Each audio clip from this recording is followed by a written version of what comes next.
सीमा की शादी की बात चल रही थी, पर सीमा बिना लड़के को देखे शादी नहीं करना चाहती थी। सीमा गुस्से से बोली, माँ बस लड़का देखना है मुझे, उसकी तस्वीर मंगा लो या लड़के को यहीं बुला लो। माँ ने डांटा, पागल है, शर्म नहीं आती तुझे? हम तुम्हारे लिए कोई ऐसा वैसा लड़का ले आएंगे क्या? तभी सीमा के बाबा आ जाते हैं और बोलते हैं, क्यों डांट रही हो मेरी बच्ची को? सीमा बाबा के पास गई और जाकर कहने लगी, बाबा मुझे लड़का देखना है। और माँ नहीं मान रही। बाबा ने मुस्कुरा कर कहा, हाँ बेटी, मैं कल ही उसकी तस्वीर मंगवा लूंगा। लड़के का अपना बिजनेस है, पढ़ा लिखा है, और क्या चाहिए? लेकिन सीमा को तो लड़का ही देखना था। अगले दिन सीमा के बाबा लड़के की तस्वीर ले आए और सीमा को दिखाई। सीमा को लड़का अच्छा लगा, सीमा ने हाँ कर दी। 1 महीने में ही सीमा की शादी हो गई। सीमा के हमसफर राहुल की अरेंज मैरिज थी। उनकी ना कभी मुलाकात हुई, ना कभी कोई बात, कभी एक दूसरे को मिले भी नहीं। ये ऐसा पवित्र रिश्ता होता है जो 2 ऐसे अजनबियों को एक जान बना देता है, जो कभी जिंदगी में मिले भी नहीं थे। दोनों पल भर में एक दूसरे की जान बन जाते हैं। पहली रात थी, राहुल हाथ में जलेबी पकड़े कमरे में आया। सीमा नजरें झुकाए बैठी थी। जलेबी तो सीमा की फेवरेट थी। राहुल शर्माता हुआ सीमा के पास बैठ गया और जलेबी खाते हुए बोला, जितने पैसे शादी पर खर्च हुए हैं, इतने की काश में जलेबी खा लेता। राहुल सीमा का घूंघट उठाकर बोला, आप खाओगी? पहले तो सीमा ने शर्माते हुए मना कर दिया, फिर राहुल ने प्यार से कहा, खा लीजिए, प्यार बढ़ेगा। सीमा को जलेबी दी। सीमा सारी जलेबी खा गई। राहुल ने जब पूछा, जलेबी पूरी खत्म कर दी? सीमा मुस्कुराने लगी। राहुल भी मुस्कुराने लगा। बहुत कंजूस हो आप, पहले कहती नहीं खाना है और अब देखो सारी की सारी खा गई। सीमा राहुल को पहले ही रात में इतना तो समझ ही गई थी कि राहुल दिल का बहुत अच्छा है। रात भर मोहब्बत भरी बातें होती रहीं। जिंदगी अपनी असल मंजिल की तरफ मुड़ गई थी। वक्त गुजरने लगा। सीमा की बहन की शादी थी। सीमा 5 महीने की प्रेग्नेंट भी थी। सीमा ने राहुल से कहा, मुझे बहन की शादी में जाना है। राहुल ने सीमा के पास बैठकर बोला, सीमा डॉक्टर ने आपको लंबा सफर करने से मना किया है ना, इसलिए मैं कोई रिस्क नहीं लेना चाहता। मैं नहीं इजाजत दे सकता शादी में जाने की। सीमा को बहुत गुस्सा आया और बोली, राहुल पागल हो गए हो क्या? मेरी छोटी बहन की शादी है और आप कह रहे हैं कि नहीं जाना? आप मुझे कार में बैठाकर आराम से छोड़कर आ जाना बस। राहुल ने सीमा का हाथ मोहब्बत से पकड़ा, फिर समझाने लगा, सीमा क्यों बेकार की जिद कर रही हो? डॉक्टर ने सफर करने से मना किया है तो मैं नहीं जाने दे सकता तुमको। तुम लापरवाह हो जाती हो और मैं तुमको किसी के भरोसे नहीं छोड़ सकता। इतना कहकर राहुल कमरे से बाहर चला गया। सीमा रोने लगी। सीमा ने अपनी माँ को फोन किया और बोली, राहुल मना कर रहा है माँ शादी में आने के लिए। माँ ने समझाया, बेटा अगर वो कह रहा है तो मत ही आओ। लेकिन सीमा की भाभी और भाई जिद करने लगे, क्यों नहीं आने दे रहे राहुल हमारी सीमा को? वो रात को ही सीमा के ससुराल आ गए। राहुल भी घर पर था। दोनों कहने लगे, घर में शादी है और हम सीमा को लेने आए हैं। राहुल ने सीमा की तरफ देखा। सीमा मैंने क्या कहा था तुमसे? सीमा ने नजरें झुका ली और कमरे में चली गई। राहुल को गुस्सा तो बहुत था, लेकिन उसने सब्र कर लिया। 3000 रुपए जेब से निकाले, सीमा को दिए। ये कुछ पैसे रख लो, बाकी और चाहिए तो ले लेना, मैं आऊँगा कल। सीमा बहुत खुश थी। राहुल ने सीमा को अपने सीने से लगाया, अपना ख्याल रखना सीमा। फिर सीमा शादी में चली गई। मेहंदी की रात थी। सीमा की मौसी की लड़की भी आई हुई थी। सबने डांस भी किया, काफ़ी एंजॉय किया। बारात वाले दिन जब बहन की बारात घर पहुंची तो बारिश हो रही थी। गली में काफ़ी कीचड़ था। सीमा का पाँव फिसल गया और वो पेट के बल गिर गई। गिरते ही उसके पेट में दर्द होने लगा। सीमा जोर जोर से रोने लगी। जल्दी से सीमा को अस्पताल में ले गए। सीमा दर्द से चिल्ला रही थी। राहुल को कॉल की, सीमा के बारे में बताया। राहुल घबरा गया। वो जल्दी से अस्पताल पहुंचा। डॉक्टर सीमा को इमरजेंसी वार्ड में ले गए थे। राहुल बहुत परेशान था। बाकी सब लोग शादी की खुशियों में मग्न थे, लेकिन यहाँ राहुल बहुत परेशान खड़ा था। कुछ देर बाद डॉक्टर कमरे से बाहर आए और बोले, पेट में ज़्यादा चोट लगने की वजह से आपका बच्चा मर चुका है। राहुल बेजान सा कुर्सी पर ही बैठ गया। भगवान से हिम्मत मांगकर जल्दी से वार्ड में गया जहाँ सीमा रो रही थी। राहुल को देखकर सीमा ने मुंह मोड़ लिया। राहुल पास बैठ गया, सर पर हाथ फेरने लगा। अच्छा चल चुप कर, रोना बंद कर, बस ऊपर वाले की मर्जी थी। सीमा फूट फूट कर रोने लगी। राहुल मुझे माफ़ कर दो, मुझसे गलती हो गई। राहुल ने सीमा की आंसुओं से भरी हुई पलकों को चूमा। अरे पागल बस कर, रोती क्यों है? बस ऊपर वाले की मर्जी थी, चुप हो जाओ। सीमा खुद को गुनहगार समझ रही थी, अपने बच्चे और राहुल का। राहुल ने सीमा का सर अपनी गोद में रख लिया। चुप हो जाओ, रो मत, अब देख मैं तेरे पास हूँ ना। और सीमा को लेकर अपने घर चला गया। शादी खत्म हुई, सब घर आ गए सीमा का हाल पूछने। सीमा खुद पर इल्जाम दे रही थी, मुझे रोका था राहुल ने माँ, लेकिन मैं जिद करती रही और शादी में जाना है। अगर मैंने इनकी बात मान ली होती तो आज शायद मैं अपना बच्चा ना खोती। राहुल समझ रहा था सीमा दिल ही दिल में खुद को कसूरवार ठहरा रही है। इसलिए राहुल सीमा को प्यार से समझाता रहा, अरे पागल है, खुद को परेशान ना कर, ऊपर वाले की मर्जी थी, ऊपर वाला हमें फिर से औलाद जरूर देगा। सीमा राहुल की आंखों में देख रही थी। राहुल, आप इतने अच्छे हैं, मुझे डांटा नहीं, आपने कुछ कहा नहीं। राहुल ने लंबी सांस ली, मुस्कुराकर बोला, जब तुमने मेरी बात सुननी ही नहीं थी तो सीमा आप कुछ कहने का क्या फायदा। सीमा समझ रही थी राहुल का खामोश गुस्सा। फिर 1 साल बाद ऊपर वाले ने उनको बेटा दे दिया। सब बहुत खुश थे। राहुल अपने बेटे को बाहों में उठाकर झूमने लगा। सीमा बेड पर लेटी राहुल की आंखों में बेटे की मोहब्बत में निकले आंसू देख रही थी। दोस्तों, जिंदगी में अच्छे बुरे दिन आते हैं, लेकिन अक्लमंद वही है जो खुद को हालात में ढाल लेता है। राहुल के 2 भाई थे जो राहुल से अमीर थे। उन दोनों भाइयों का अपना अच्छा खासा बिजनेस था, लेकिन राहुल का छोटा सा बिजनेस था जिससे बस गुजारा ही हो रहा था। सीमा ने जिद की, राहुल, बच्चे को गर्मी लगती है इसलिए ये बहुत रोता है, कमरे में एसी लगवा कर दो।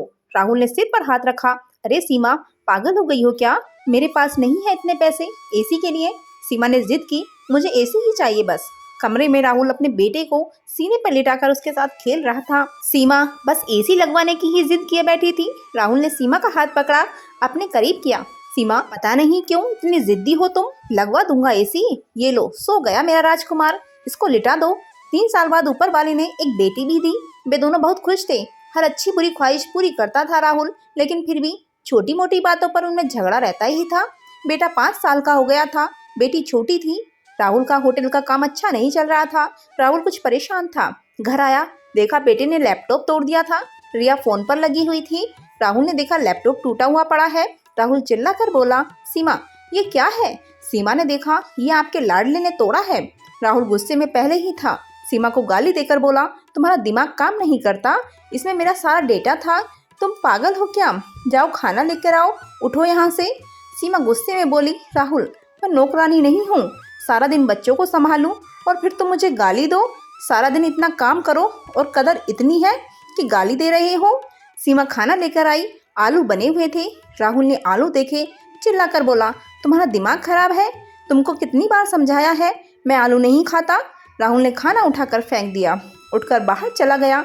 इतने में बेटे ने कांच का गिलास तोड़ दिया जो बेटे के हाथ में लग गया था। काफ़ी खून बहने लगा था। सीमा ने बेटे को 1-2 थप्पड़ लगा दिया। बहुत तंग आ गई हूँ मैं तुम बाप बेटे से, और बेटे को उठाकर कमरे में ले गई। साथ ही रोते हुए बोली, 5 साल हो गए, इस इंसान के साथ कदर ही नहीं है। बेटे के जख्म पर मलहम लगाने लगी। इतने में बेटी भूख से रोने लगी। बेटी को गोद में उठाया। इस इंसान की ऐसी ही हरकतें रही तो गुजारा मुश्किल हो जाएगा। रात भर राहुल गायब रहा। सीमा ने भी फोन करके ना पूछा। सीमा ने अपनी माँ को बताया, राहुल आजकल ना खर्चा दे रहा है, ना अच्छे से बात करता है, गालियाँ और देता है। माँ ने कहा, अच्छा, हम करते हैं बात उससे। राहुल को महसूस हुआ उसने अच्छा नहीं किया सीमा के साथ। घर जाकर सीमा को सॉरी बोल दूंगा। घर आया और देखा घर में सीमा के माँ बाप, मामा सब आकर बैठे हुए थे। राहुल ने सीमा की तरफ देखा, सीमा खामोश रही। राहुल ने सबको नमस्ते किया। उसके बाद बात शुरू हो गई। माँ चिल्लाकर बोली, क्यों बेटा, तुम खर्चा नहीं देते हो सीमा को, और क्यों हाथ उठाते हो और गालियाँ देते हो। राहुल को बहुत गुस्सा आया। घर की बात थी, हम दोनों सुलझा देते। राहुल ने गुस्से से कहा, इसको सब कुछ देता हूँ, ये बस तमाशा लगाना चाहती है। सीमा भी गुस्से में थी और वो भी गुस्से में बोली, क्या देते हो, वो महीने में सिर्फ 6,000 देते हैं, जिसका दोनों बच्चों का दूध भी पूरा नहीं होता। एहसान करते हो क्या मुझ पर, तुम्हारे बच्चों पर ही खर्चा करती हूँ। बस फिर क्या था, बहस इतनी बढ़ गई कि सबके सामने राहुल ने गुस्से में सीमा को थप्पड़ मार दिया, जो सीमा की माँ को बर्दाश्त नहीं हुआ। वो अपनी बेटी को साथ ले गई, दोनों बच्चे भी साथ ले गई। राहुल ने भी ना रोका उन्हें। सीमा नाराज होकर चली गई। सीमा को थप्पड़ ज़्यादा जोर से लगा था, निशान बन गया था सीमा के चेहरे पर। माँ भी रोने लगी। न जाने पहले कितने जुल्म करता होगा मेरी बेटी पर, नालायक इंसान। राहुल पहले से ही अपने होटल की वजह से परेशान था, काम न होने की वजह से, और अब ये परेशानी बन गई। सीमा मायके में थी, राहुल यहाँ घर में परेशान था। हालात इतने खराब हो गए कि राहुल को अपना होटल बेचना पड़ा। 3 महीने गुजर गए, दोनों ने एक दूसरे से बात तक नहीं की। दोनों गुस्से में थे। राहुल कहता खुद गई है, खुद वापस आए। सीमा भी अकड़ में थी, मनाने आएंगे तो ही जाऊंगी। दिन गुजरते गए, 9 महीने गुजर गए, दोनों में कोई बातचीत नहीं हुई। राहुल के एक दोस्त ने राहुल से कहा, विदेश जाना है तो बताओ, मेरे पास एक वीज़ा है। हालात काफ़ी बुरे थे। राहुल विदेश चला गया, वहाँ उसका नंबर बंद हो गया। 1 साल गुजर गया, दोनों ने कोई बात नहीं की। सीमा बच्चों के दूध का और दूसरी ज़रूरतों का खर्चा भाई से लेती थी। भाई कब तक दे सकते थे खर्चा, उनके भी अपने बच्चे थे। कभी सीमा के बच्चे कोई नुकसान कर देते, कोई चीज़ तोड़ देते तो सीमा की भाभी हजारों बातें करती, ताने देती थी। सीमा चुपचाप सुन लेती थी। क्या करती, आखिर किसको अपनी बात बताती भी नहीं थी। होली आने वाली थी। सीमा ने भाई से कहा, पैसे दे दो, बच्चों को शॉपिंग करानी है। तभी भाभी बोली, बहन साफ सी बात है, हमारे पास फालतू के पैसे नहीं हैं। अगर उस इंसान के साथ गुजारा नहीं हो रहा तो तलाक लेकर किसी दूसरे से शादी कर लो और जाओ यहाँ से। सीमा उस दिन बहुत रोई। उसे एहसास होने लगा था, राहुल तो मेरे सर का ताज था।